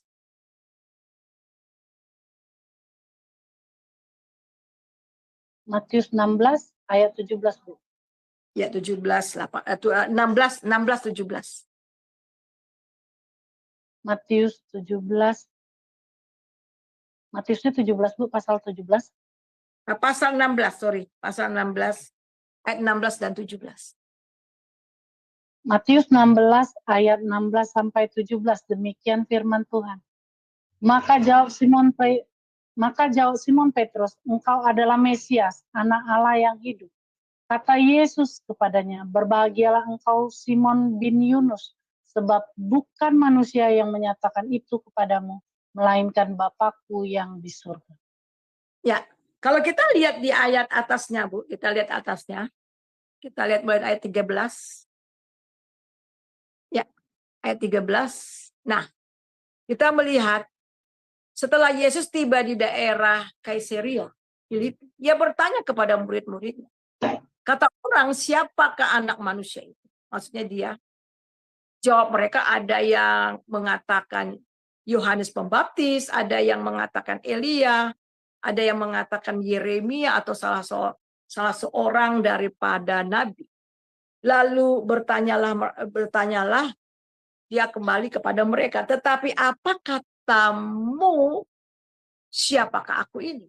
Tadi dia katakan menurut kata orang, siapa saya ini. Tetapi sekarang menurut katamu. Menurut katamu sendiri, bukan kata orang. Nah, Petrus katakan, engkau anak Allah Mesias. Engkau adalah Mesias, anak Allah yang hidup. Kata Tuhan Yesus, berbahagialah engkau Simon bin Yunus, sebab bukan manusia yang mengatakan, melainkan Bapakku yang di surga. Nah, dia mendengar suara Tuhan. Dia pas mendengar suara Tuhan dan betul-betul dia katakan siapa Yesus yang sebenarnya. Tetapi di dalam momen berikutnya, tidak lama setelah itu, kita baca di dalam ayat 22 dan 23. Mulai dari ayat 21. Silakan baca, Bu.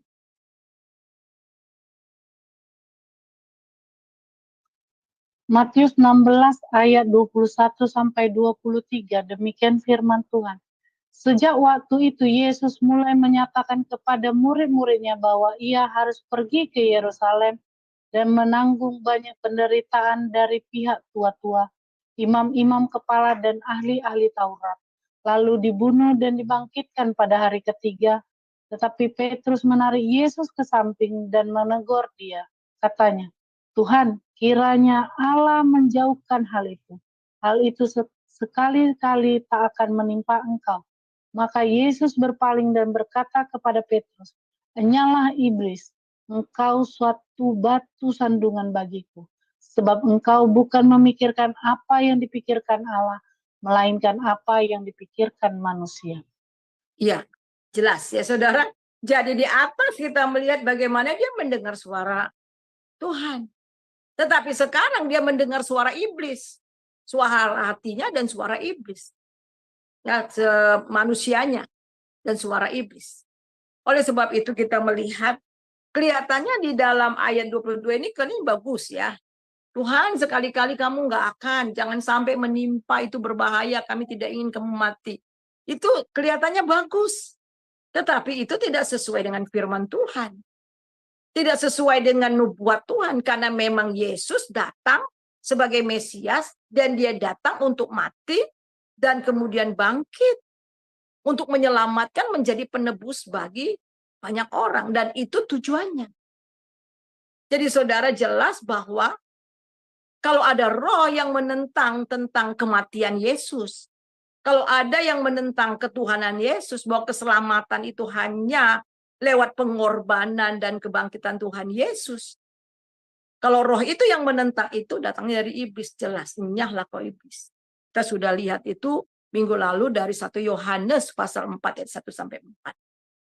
Jadi kalau ada roh yang menentang bahwa Yesus datang dalam manusia, itu adalah roh antikristus. Jadi kita harus uji, kita harus ada konfirmasi ini benar-benar suara Tuhan atau suara lain. Nah, ketika kita mendapat satu tugas atau digerakkan oleh Tuhan seperti kesaksian saya tadi, kamu ambil uang, taruh di amplop, pergi pada anak rohanimu. Dan saya tidak tahu, betul-betul saya pikir hubungan saya biasa-biasa saja, dia baik, dan saya sama sekali tidak tahu bahwa dia selama ini menyimpan akar pahit sama saya. Tapi luar biasa dengan peristiwa itu saya taat dan akhirnya terselesaikan masalah. Nah, kalau soal seperti itu mudah. Tetapi ada yang betul-betul kita harus terus ada konfirmasi. Contohnya, ada banyak kita mendengar anak-anak Tuhan akhirnya membuat kontrak kerja. Karena hanya melihat karena melihat orang itu baik, presentasinya baik, dan kemudian caranya baik. Kita berpikir ini orang baik. Dan dengan cepat-cepat kita mengambil tindakan, ini memang sepertinya ini kehendak Tuhan. Dan akhirnya dengan segera membuat kontrak kerja dan tertipu. Dan itu banyak sekali kejadian-kejadian seperti itu. Jadi harus tetap diuji. Harus minta lagi konfirmasi. Sampai kita betul-betul tahu bahwa itu benar-benar kehendak daripada Tuhan. Nah, saudara, kita melihat dari pelajaran yang kita sudah pelajari pada hari ini, saudara, dari kesaksian roh yang pertama dan yang kedua, Roh Kudus ingin kita membangun terus-menerus hubungan kita dengan Bapa. Dan dia terus menuntun kita berbicara ke dalam hati kita. Mari kita latih sensitivitas daripada pekerjaan Roh Kudus yang ada dalam hati kita. Mari kita satu dalam doa. Minta Ibu Heni berdoa atau Ibu Alin, silakan. Baik Bu, mari kita satukan hati dalam doa. Bapa kami yang bertata di kerajaan surga, Bapa yang kami sembah di dalam nama Tuhan Yesus. Bapa, terima kasih untuk Ibu Suryani yang telah memaparkan begitu banyak pengajaran dan pengalaman hidup yang diberikan kepada kami. Tolong ya Bapa, mampukan kami untuk bisa menangkap pesan yang diberikan pada hari ini dan menjadi pelaku kebenaran firman-Mu. Bapa, urapi hamba-Mu ini lebih lagi Tuhan. Pakai dia Bapa, pakai Ibu Suryani menjadi berkat bagi banyak orang, dimanapun pelayanannya. Bapa, kami percaya apapun yang telah disampaikan kepada kami Tuhan, Engkau akan membantu kami melalui pertolongan Roh Kudus untuk menjadi remah di dalam kehidupan kami. Bapa, kami mau juga mengalami pengalaman spiritual Tuhan, supaya nyata kuasa-Mu, kasih-Mu, pertolongan-Mu dalam hidup kami. Kami percaya Bapa, bukan Ibu Suryani saja yang mengalami, orang-orang lain yang mengalami, tetapi kami pribadi. Bapa Surgawi, terima kasih atas kebaikan-Mu, kasih sayang-Mu, pertolongan-Mu, dan Bapa, kami yakin bahwa kami telah menerima saat ini pertolongan dari Engkau. Di dalam nama Tuhan Yesus kami berdoa. Amin. Saya kembalikan. Amin. Terima kasih Bu Heni untuk doanya. Terima kasih juga Bu Suryani untuk pengajaran firman pada malam hari ini yang cukup benar-benar menambah pengetahuan kita bagaimana kita harus hidup melatih roh dalam kehidupan kita. Selanjutnya untuk sesi tanya jawab ataupun diskusi kita akan membuka setelah kita mendengarkan terlebih dahulu pengumuman Zoom Sema Adonai ke depannya. Kami persilakan boleh. Ya, baik. Terima kasih Ibu Christine. Baik Bapak Ibu sekalian, saya akan membacakan acara Sema Adonai ke depannya.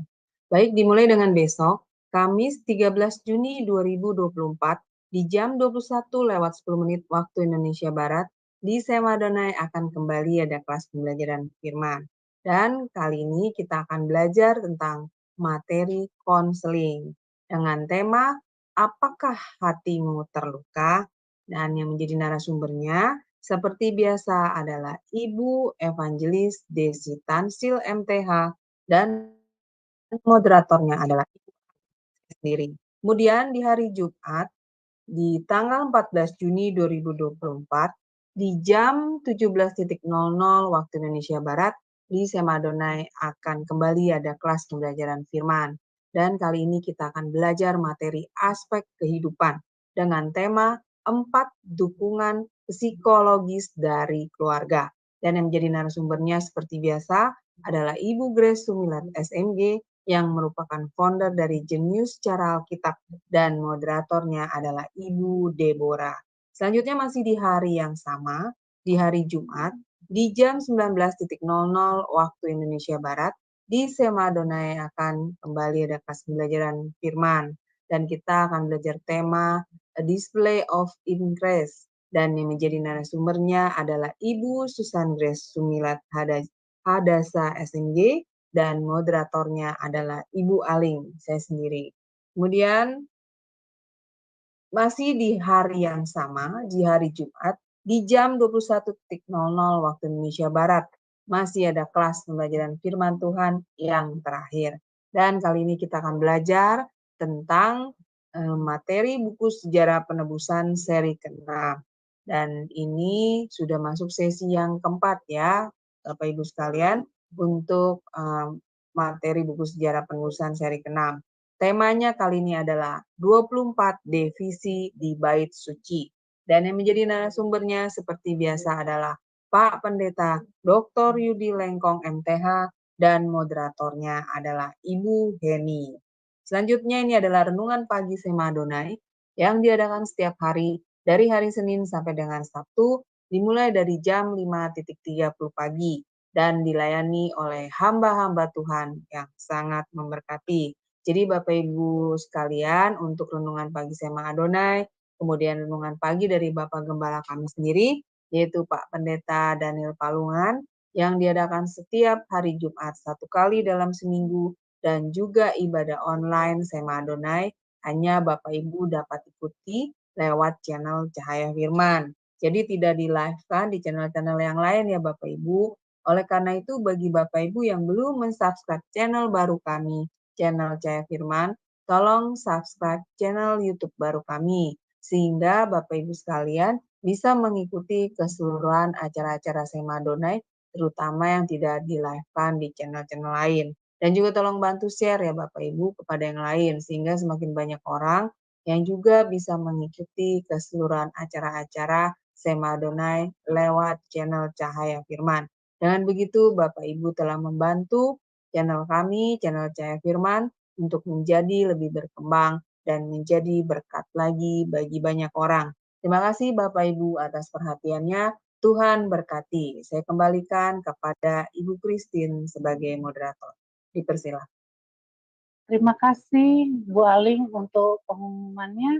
Selanjutnya kita akan membuka sesi tanya jawab dan diskusi. Jika ada teman-teman yang juga memiliki kesaksian, diskusi atau pertanyaan terhadap Bu Suryani, kami persilakan untuk raise hand terlebih dahulu agar agar operator kita dapat membukakan mic-nya. Kami persilakan.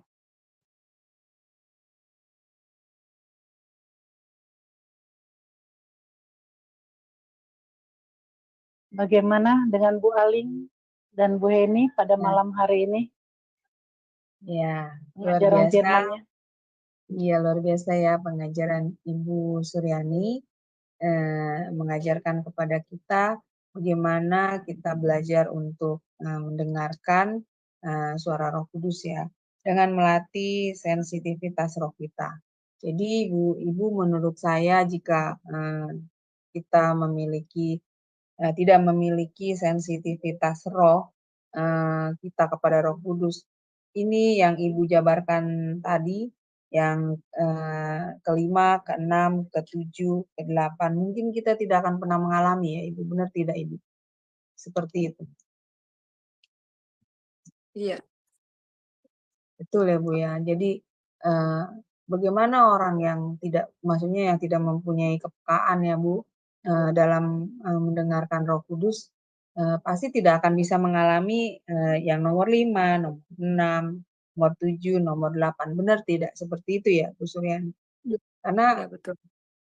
Roh Kudus karena Roh Kudus tidak mau atau bagaimana Bu? Apa tumpul Bu kesensitivitasan roh kita? Iya Bu, bagaimana? Sampai Ya, kita mungkin Roh Kudus memberitahu ya Bu, tapi kita tumpul, mungkin begitu ya Bu? Apa ya, bagaimana?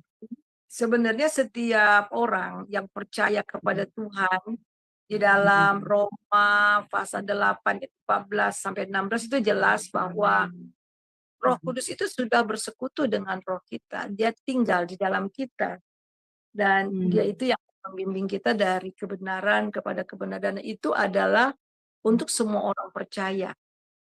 Untuk semua orang percaya dan dia memang berbicara ke dalam hati kita. Memang ada orang-orang tertentu juga yang akhirnya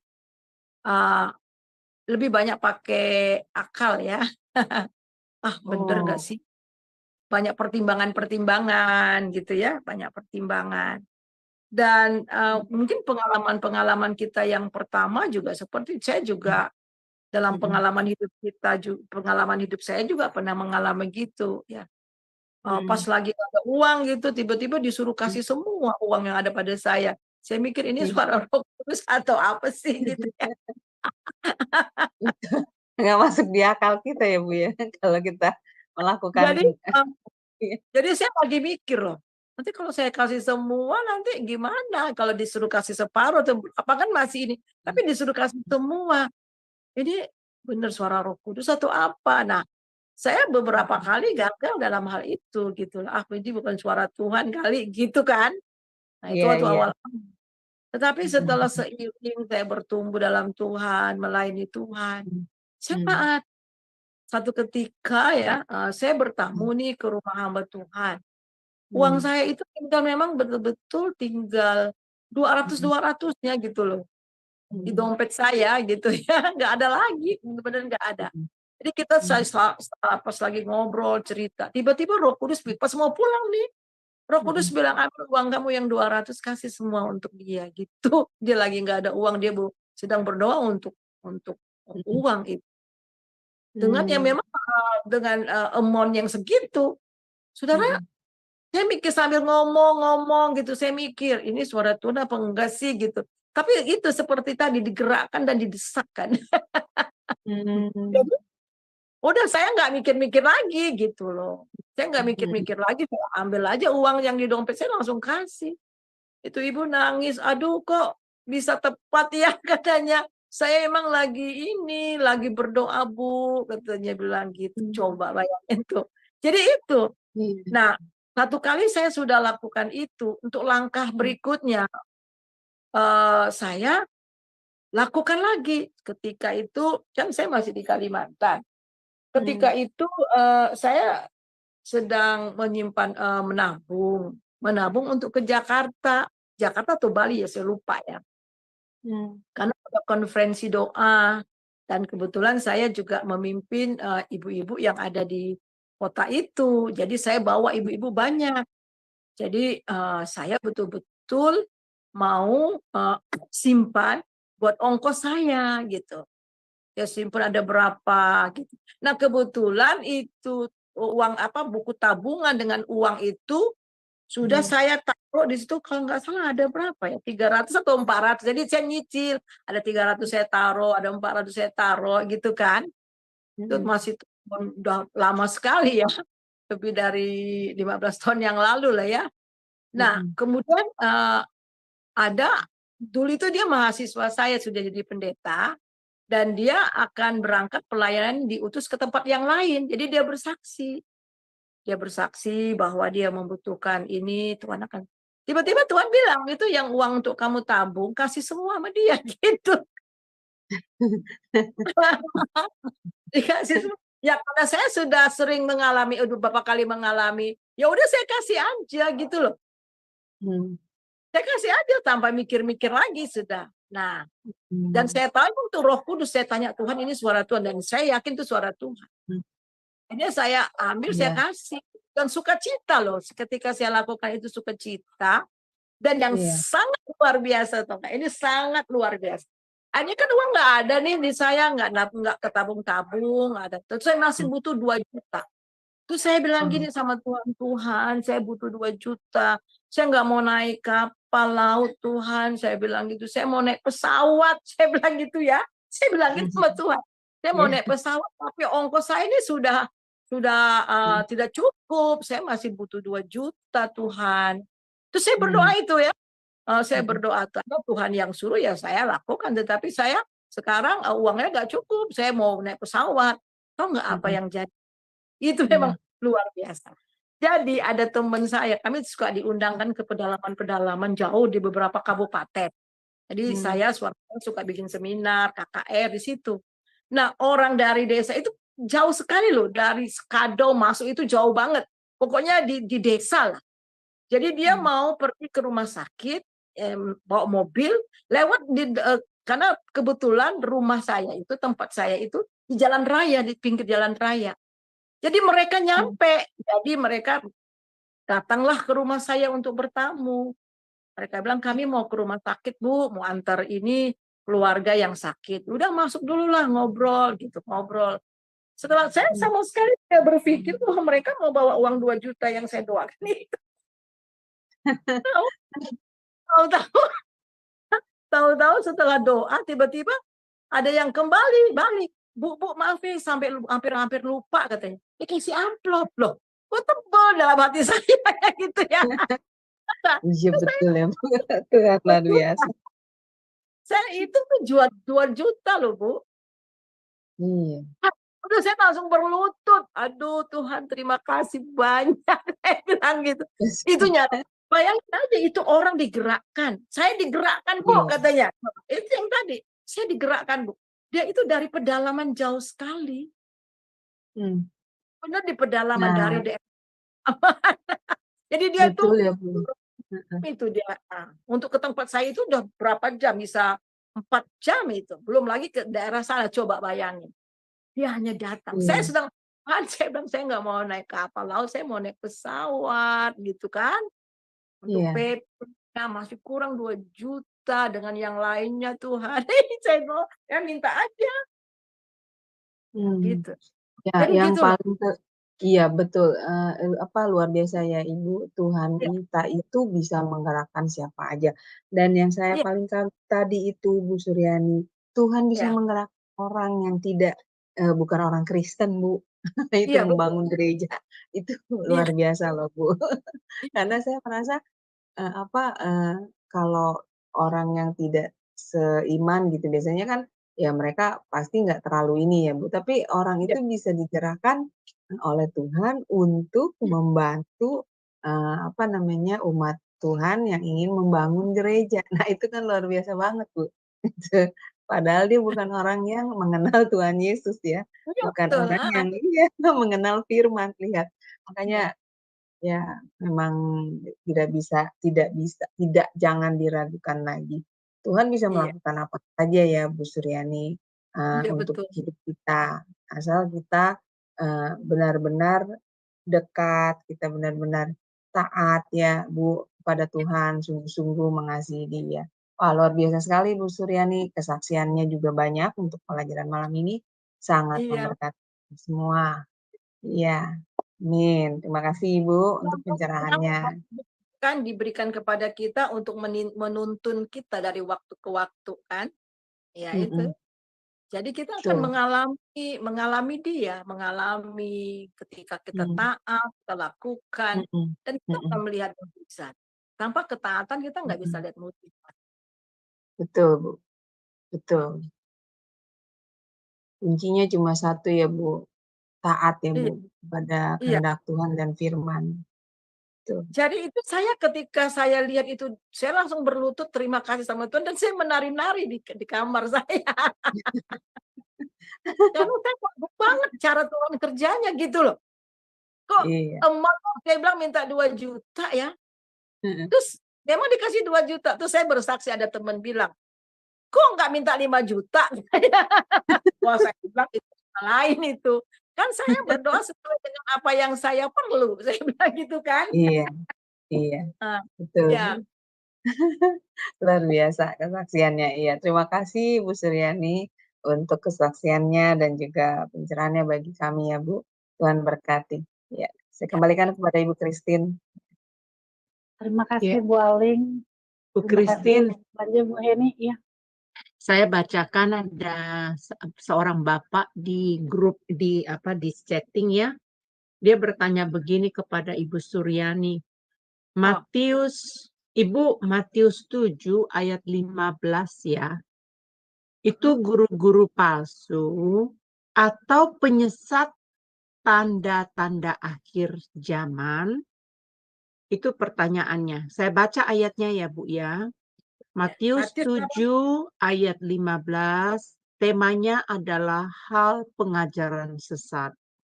Waspada terhadap nabi-nabi palsu yang datang kepadamu dengan menyamar seperti domba, tetapi sesungguhnya mereka adalah serigala yang buas. Jadi saya ulangin pertanyaan dia. Ini pernyataan, maaf, saya banyak lendir di leher. Apakah ini guru-guru palsu atau penyesat tanda-tanda akhir zaman? Nah, tolong dijawab Ibu. Ya, tadi kan sudah dijelaskan bahwa semua karunia, semua suara yang kita terima itu kan harus diuji dan harus ada konfirmasi. Sekali lagi harus diuji dan harus dikonfirmasi. Kita baca di 1 Yohanes 4 ayat 1 sampai 4. 1 Yohanes 1 Christine bisa tampilkan kayaknya. Sebentar ya. Ya.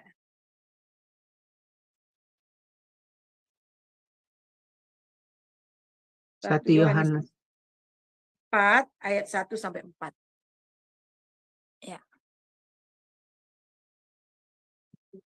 Ya, saya baca ya.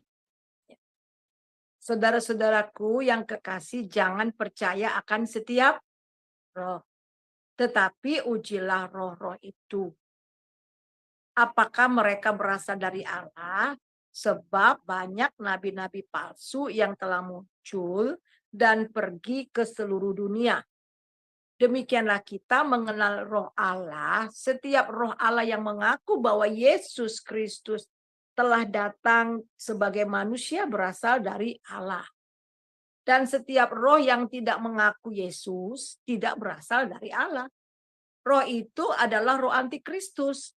Dan tentang dia telah kamu dengar bahwa ia akan datang dan sekarang ini sudah ada di dalam dunia. Kamu berasal dari Allah, anak-anakku, dan kamu telah mengalahkan nabi-nabi palsu. Sebab roh yang ada di dalam kamu lebih besar daripada roh yang ada di dunia. Jadi untuk kita dapat menguji, tadi saya sudah terangkan bahwa yang nabi-nabi palsu itu yang tidak mengaku Yesus datang sebagai manusia. Yang tidak mengaku Yesus dia mati disalib dan bangkit pada hari ketiga. Dan yang tidak mengaku Yesus sebagai Tuhan. Dan yang tidak mengaku Yesus satu-satunya jalan keselamatan. Nah, kalau itu ujiannya. Dan kalau itu tidak mengaku, udah jelas itu adalah ajaran sesat. Itu adalah nabi-nabi palsu. Dan di dalam Yohanes di dalam ayat kunci kita ya juga jelas, Yohanes pasal yang ke-16. Yohanes pasal 16 ayat yang ke-13 juga di situ dikatakan bahwa tetapi apabila ia datang itu roh, yaitu roh kebenaran, ia akan memimpin kamu dalam seluruh kebenaran. Sebab ia tidak berkata-kata dari dirinya sendiri. Jadi dia tidak berkata-kata dari dirinya sendiri. Tetapi segala sesuatu yang didengarnya, itulah yang dikatakannya. Dan ia memberitakan kepadamu hal-hal yang akan datang. Jadi semuanya dengan kitab suci. Jadi suara Roh Kudus dengan firman Tuhan itu jalan seiring, tidak bertentangan. Jadi kalau ada suara, kita mendengar suara yang bertentangan dengan firman Tuhan, yaitu berarti adalah roh nabi palsu. Itu saja, Bu. Ya. Iya, semoga Pak Tunggul Silain ini ya terjawab ya. Baik Bu, itu kelihatannya sih dia sebenarnya ayat ini sih sebenarnya sudah cukup jelas ya Bu ya. Ini mengenai tanda-tanda guru-guru palsu di akhir zaman ini. Tapi bukan di akhir zaman. Dia tanya Kak, apakah ini di akhir zaman gitu. Ini pengajaran-pengajaran sesat gitu ya. Jadi sebenarnya pengajaran-pengajaran sesat itu kan bukan hanya di zaman sekarang aja. Di zaman dari zaman dulu. Sebelum perjanjian baru, perjanjian lama juga sudah banyak pengajaran-pengajaran sesat. Yaitu contoh seperti bangsa Israel waktu di padang gurun ya Bu ya. Mereka memerintahkan mendirikan patung gitu. Nah, itu kan udah pengajaran sesat gitu loh. Nah, cuman memang di sini kitab Matius itu menegaskan kembali memang pada waktu zaman itu semakin marak pengajaran-pengajaran sesat itu. Jadi kita diajarkan untuk berhati-hati untuk nabi-nabi palsu. Mereka tuh menyamar ya Bu ya, seperti domba ya. Kan di sini di ayatnya kan tadi kan seperti domba. Tetapi mereka itu seperti serigala yang buas Bu, yang menerkam gitu.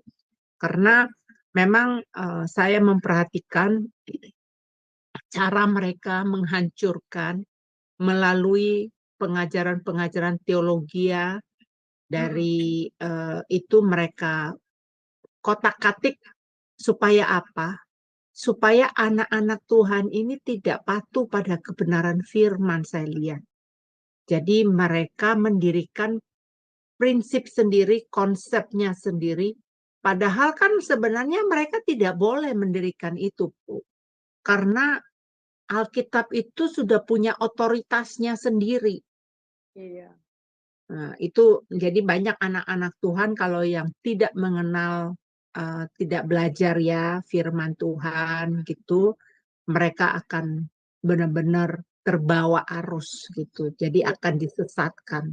Itu aja sih dari saya sih Bu Suryani, tanggapan saya. Memang untuk mengerti kebenaran firman Tuhan itu hanya Roh Kudus yang menyingkapkan. Karena kita melihat setiap orang tidak akan bisa mengerti tentang hal-hal rohani kalau Roh Kudus tidak menyingkapkan. Jadi pelajaran saya mengenai kesaksian roh ini adalah lebih daripada pengalaman. Yang lalu kita sudah belajar bahwa Bapa menyediakan keselamatan, Tuhan Yesus telah mengerjakannya, dan Tuhan Yesus sudah naik ke surga. Dan sekarang ini adalah pekerjaan Roh Kudus. Kenapa Tuhan Yesus Bapa mengutus Roh Kudus supaya bekerja di dalam kita sampai kepada kita, sampai kita betul-betul dijaga. Waduh, luar biasa ya. Ya Bu ya, udah diselamatkan, dijaga lagi sama Roh Kudus. Ya kan? Betul. Dijaga, dipimpin, dibimbing ya. Kemudian sampai akhir hidup kita, itu luar biasa. Apa yang tadi saya sudah sudah bahas tadi. Sampai pada zaman-zaman dulu itu orang mau dilempar, dipertandingkan dengan, kamu menyangkal nggak? Menyangkal Tuhan atau dilempar ke gua singa atau untuk dipertandingkan dengan singa, dengan harimau. Mereka bilang apa? Buang saja, kami tidak akan menyangkal Tuhan. Nah coba, kok orang bisa sampai seperti itu kalau bukan Roh Kudus? Nggak mungkin, Bu. Iya kan? Jadi itu memang itu luar biasa. Itu dahsyat banget gitu ya. Jadi kekuatan dia menolong kita. Jadi itu menyempurnakan. Nah, di dalam kehidupan sehari-hari, nah ini dia membimbing kita, dia menuntun kita. Karena sebenarnya masih dalam pelajaran bagaimana menerima pimpinan dan tuntunan Tuhan, nah Roh Kuduslah yang memimpin kita dari hari kita. Dan kita bisa mengalami dari 1 Korintus pasal 9 ayat 2 sampai 16 yang kita bahas minggu lalu, apa yang tidak pernah kita lihat dengan mata, apa yang tidak pernah kita dengar dengan telinga kita, apa yang tidak pernah timbul dalam hati, itu yang diberikan kepada kita. Nah, itu dia. Dahsyat ya. Tuhan mau kita mengalami dia dari waktu ke waktu. Ya, itu saja, Bu. Oke, Amin. Bu. Ya. Terima kasih Bu Eni. Ya. Ya, kayaknya Terima kasih sudah juga 2-3 ya lewat. ya, Ya, terima kasih silakan. juga Bu Suryani untuk pemaparan dan kesaksiannya tentang Roh Kudus dalam kehidupan kita. Selanjutnya kami beri kesempatan Ibu Suryani untuk memberikan satu closing statement-nya dan doa penutupnya dan doa berkat buat kita semuanya. Iya, jadi jelas bahwa roh kita dengan Roh Kudus itu bersekutu. Kita tidak menerima roh perbudakan yang membuat kita menjadi takut lagi. Tapi kita menerima roh Allah, oleh roh itu kita berseru ya Aba ya Bapa. Oleh roh itu, Roh Kudus dan roh kita berseru ya Aba ya Bapa. Wow, luar biasa. Jadi saudara, ada 8 cara Roh Kudus memberikan kesaksian kepada kita. Jadi ketika saat kita mengalami masa-masa sulit dan kita perlu segera dapat pertolongan penghiburan, Roh Kudus memberikan firman-Nya ke dalam hati kita. Apakah lewat suara hati yang ada dalam hati kita, dia berbicara dalam hati kita, ada pesan, dikasih ayat, ataupun ketika kita mendengar firman Tuhan, dengan segera dia memberikan firman untuk memimpin dan menolong kita. Dia memberikan jaminan kepada kita. Dia memberikan keinginan kepada kita. Dan dia juga memberikan pengetahuan apa yang Tuhan ingin kita buat. Dia juga, saudara, mendorong hati kita untuk lakukan sesuatu. Menggerakkan hati kita. Dan dia memberikan hal-hal yang akan datang dan memberikan peringatan. Nah, semua ini dikerjakan Roh Kudus, hanya satu. Supaya kita terus dipimpin daripada kebenaran kepada kebenaran. Mari kita berdoa. Terima kasih Tuhan sekali lagi buat firman. Biarlah apa yang kami dengar, kami dapat mengerti dan kami alami. Buat semua yang mendengar pada saat ini mengalami Engkau.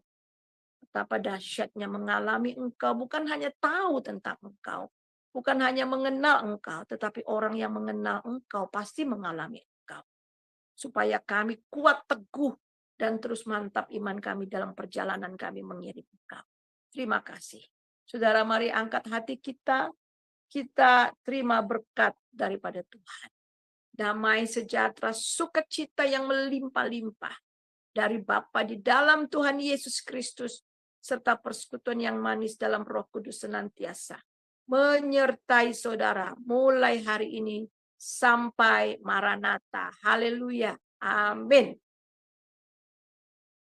Ya. Silakan. Amin. Terima kasih Bu Suryani untuk Sama. materi kita pada malam hari ini. Terima kasih juga kami ucapkan buat teman-teman yang masih setia terus mengikuti Zoom Sema Adonai. Kami tetap mengundang teman-teman untuk tetap hadir di pengajaran firman dari Sema Adonai untuk mempertajam Roh Kudus dalam hidup kita. Ya Bu Eni?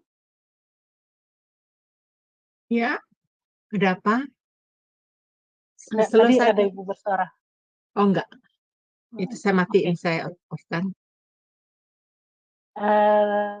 Terima kasih, sampai ketemu kembali untuk besok pagi di Renungan Pagi Sema Adonai.